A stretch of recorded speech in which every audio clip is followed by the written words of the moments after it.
La façon de voir les choses, c'est qu'il y a des milliers de milliards de dollars d'infrastructures informatiques dans le monde qui doivent être renouvelées. Si votre performance ou vos tokens par watt étaient 2 fois plus élevés que ceux de quelqu'un d'autre, alors mon client peut produire 2 fois plus de revenus avec son centre de données. Si vous avez un train qui s'apprête à aller de plus en plus vite et à devenir exponentiel, la seule chose que vous devez vraiment faire, c'est de monter à bord. 100 milliards de dollars, c'est le montant du nouveau partenariat entre Nvidia et OpenAI, le plus gros pari de l'histoire de Nvidia, juste avant que son concurrent AMD annonce lui aussi un partenariat stratégique de 6 gigawatts avec OpenAI. Pour Jensen Huang, PDG de Nvidia, ce n'est pas un pari, c'est une certitude, l'informatique telle que nous la connaissons est morte. Et voici en 10 minutes les extraits clés de son interview du 25 septembre sur la chaîne BG2Pod. Nous avons maintenant 3 lois d'échelle, n'est-ce pas? Nous avons la loi d'échelle du pré-entraînement, nous avons la loi d'échelle du post-entraînement. Le post-entraînement, c'est en gros l'IA qui s'entraîne, qui pratique une compétence jusqu'à ce qu'elle la maîtrise.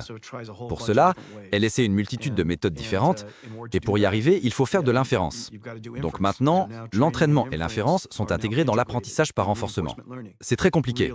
C'est ce qu'on appelle le post-entraînement. Et puis la troisième, c'est l'inférence. L'ancienne manière de faire de l'inférence était en une seule fois. Mais la nouvelle, que nous apprécions, c'est la réflexion. Le modèle réfléchit avant de répondre. Et donc maintenant, vous avez 3 lois d'échelle. Et plus vous réfléchissez longtemps, meilleure est la qualité de la réponse que vous obtenez. Je pense qu'OpenAI sera probablement la prochaine entreprise hyperscale valant plusieurs milliers de milliards de dollars. Pourquoi l'appeler une entreprise hyperscale? Une entreprise hyperscale comme Meta est une hyperscale. Google est une hyperscale. Ils vont avoir des services pour les consommateurs et les entreprises. Et ils seront très probablement la prochaine entreprise hyperscale à plusieurs milliers de milliards de dollars au monde. Et donc la question est, en quoi consiste ce nouveau partenariat? Ce nouveau partenariat vise à aider OpenAI à travailler, à s'associer avec OpenAI pour construire pour la première fois leur propre infrastructure d'IA. Il s'agit donc pour nous de travailler directement avec OpenAI au niveau de la puce, du logiciel, des systèmes, au niveau de l'usine d'IA pour les aider à devenir une entreprise d'hyperscale pleinement opérationnelle. Cette vision repose sur une conviction radicale. Des milliers de milliards de dollars d'infrastructures sont sur le point de devenir obsolètes. C'est le point le plus important. L'informatique généraliste est terminée et l'avenir est à l'informatique accélérée et à l'informatique IA. C'est le premier point. Et donc, la façon de voir les choses, c'est qu'il y a des milliers de milliards de dollars d'infrastructures informatiques dans le monde qui doivent être renouvelées. Et lorsqu'elles seront renouvelées, ce sera de l'informatique accélérée. Eh bien, la façon simple de voir les choses, c'est que là où les moteurs remplacent le travail et l'activité physique, nous avons maintenant l'IA, ces supercalculateurs d'IA dont je parle, qui vont générer des tokens pour augmenter l'intelligence humaine, n'est-ce pas? Et l'intelligence humaine représente quoi? 55%, 65% du PIB mondial, disons 50 000 milliards de dollars. Et ces 50 000 milliards de dollars vont être augmentés par quelque chose. En gros, ce que vous dites, c'est que la croissance du PIB mondial va s'accélérer parce que nous donnons maintenant au monde des milliards de collaborateurs qui feront le travail pour nous. Et si le PIB est une quantité de production pour une quantité fixe de travail et de capital, il doit s'accélérer. Face à ces chiffres astronomiques, une peur. Et si tout cela n'était qu'une bulle? Tant que nous n'aurons pas entièrement converti toute l'informatique généraliste en informatique accélérée et en IA. Tant que nous ne l'aurons pas fait, je pense que les chances sont extrêmement faibles. D'accord. Et cela prendra quelques années. Et donc, la première chose, c'est que le taux de génération de tokens augmente de manière si incroyable, avec 2 exponentielles superposées, que si nous n'augmentons pas les performances à des rythmes incroyables, le coût de la génération de tokens continuera de croître.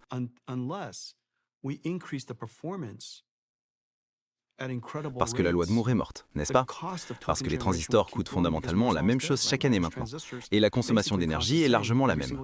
Entre ces 2 lois fondamentales, à moins que nous ne trouvions de nouvelles technologies pour faire baisser les coûts, même s'il y a une légère différence de croissance, si vous accordez une remise de quelques pourcents à quelqu'un, comment cela compensera-t-il 2 exponentielles? Nous devons donc augmenter nos performances chaque année à un rythme qui suit cette exponentielle. Donc, premièrement, la co-conception est extrême. Deuxièmement, l'échelle est extrême. Lorsque vos clients déploient 1 gigawatt, cela représente 400 000, 500 000 GPU. Faire fonctionner 500 000 GPU ensemble est un miracle. Je veux dire, c'est tout simplement un miracle.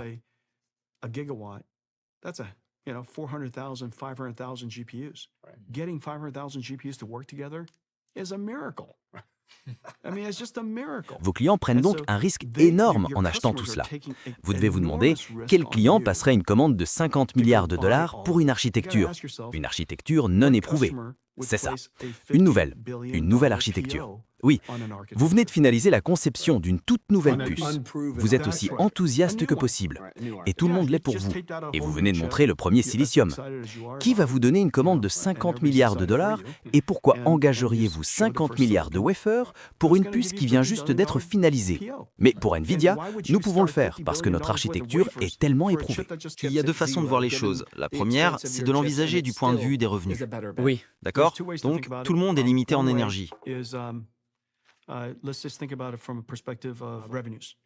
Okay, so everybody's power limited, and let's say you were able Disons to que secure vous avez 2 more réussi à gigawatts of obtenir power. 2 gigawatts de puissance Well, that 2 supplémentaire. gigawatts of Eh bien, power, ces 2 gigawatts, you would vous like to aimeriez have qu'ils se translate traduisent to en revenus.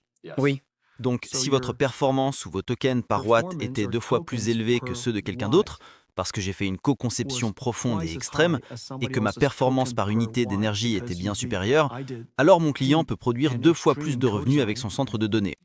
and my performance was much higher per unit energy, then my customer can produce twice as much revenues from their data center. Je pense que NVIDIA sera probablement la première entreprise à 10 000 milliards de dollars. Et je suis ici depuis assez longtemps, il n'y a pas si longtemps, juste une décennie. Comme vous vous en souvenez bien, les gens disaient qu'il ne pourrait jamais y avoir d'entreprise à 1000 milliards de dollars. Maintenant, nous en avons plusieurs. Mais le monde est plus grand. Exact. Et aujourd'hui, cela nous ramène à la croissance exponentielle du PIB et du taux de croissance. Le monde est plus grand et les gens ne comprennent pas ce que nous faisons. Ils se souviennent que nous sommes une entreprise de puces et que nous fabriquons des puces. Et oui, nous fabriquons des puces. Et nous fabriquons les puces les plus incroyables du monde. Mais NVIDIA est en réalité une entreprise d'infrastructure d'IA et notre partenariat avec OpenAI en est une parfaite démonstration. Mais cette révolution n'est pas seulement l'affaire des entreprises, c'est devenu une question de survie pour les nations. L'IA est un enjeu de souveraineté nationale. Bien dit. Personne n'a besoin de bombes atomiques. Tout le monde a besoin de l'IA. D'accord, c'est entendu. Et c'est une très, très grande différence. L'IA, comme vous le savez, c'est le logiciel moderne. C'est par là que j'ai commencé. De l'informatique généraliste à l'informatique accélérée, du code écrit ligne par ligne par des humains au code écrit par l'IA. Ce fondement ne peut être oublié. Nous avons réinventé l'informatique. Il y avait un concept appelé petit jardin haute clôture ou quelque chose comme ça. Petit jardin haute clôture.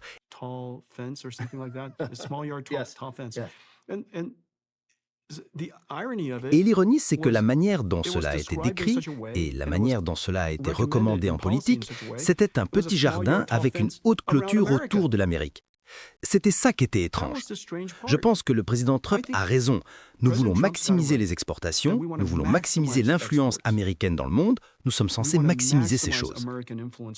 Premièrement, certaines choses que j'ai entendues comme « il ne pourrait jamais construire de puce IA ». Ça semblait juste insensé. Deuxièmement, la Chine ne peut pas fabriquer.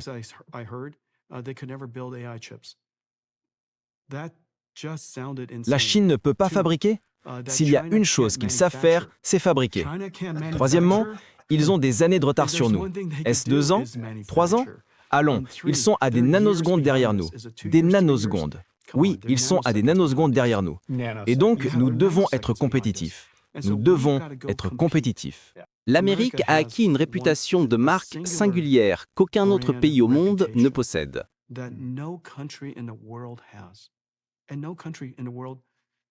Et aucun pays au monde n'est en position, ou ne le sera à l'horizon, de pouvoir dire « venez en Amérique et réalisez le rêve américain ». Quel pays a le mot « rêve » associé à son nom?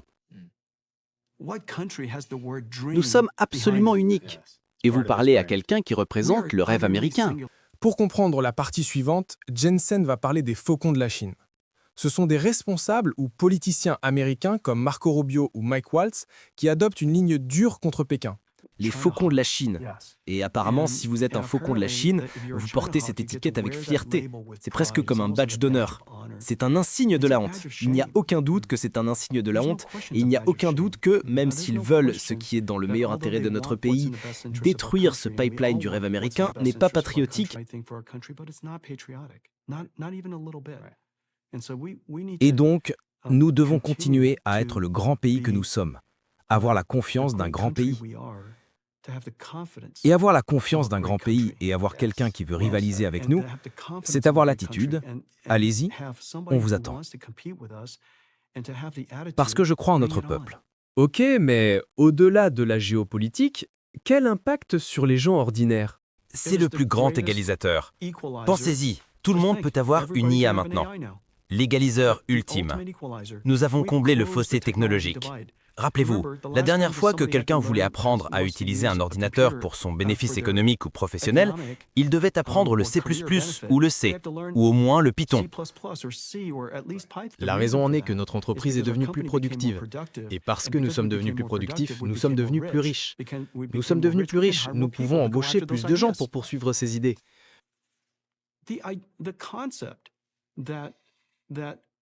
Le concept selon lequel IA arrive et qu'il y aura donc une destruction massive d'emplois part du principe que nous n'avons plus d'idées. Si vous avez un train qui s'apprête à aller de plus en plus vite et à devenir exponentiel, la seule chose que vous devez vraiment faire, c'est de monter à bord. Et une fois que vous êtes à bord, vous comprendrez tout le reste en cours de route. Essayez de prédire où ce train se trouvera et de lui tirer dessus ou de prédire où il sera alors qu'il accélère de façon exponentielle chaque seconde et d'essayer de deviner à quelle intersection l'attendre, c'est impossible. Montez simplement à bord pendant qu'il avance encore assez lentement et suivez son accélération exponentielle. Alors, vous en pensez quoi? Trop optimiste? Visionnaire? Ou juste un coup de publicité pour les actionnaires? Dites-moi dans les commentaires ce que vous en pensez. N'hésitez pas à vous abonner si vous voulez rester informé des contenus similaires. Je m'efforcerai de faire des résumés courts d'une dizaine de minutes des annonces d'actualité IA en traduisant dans notre langue les points les plus importants.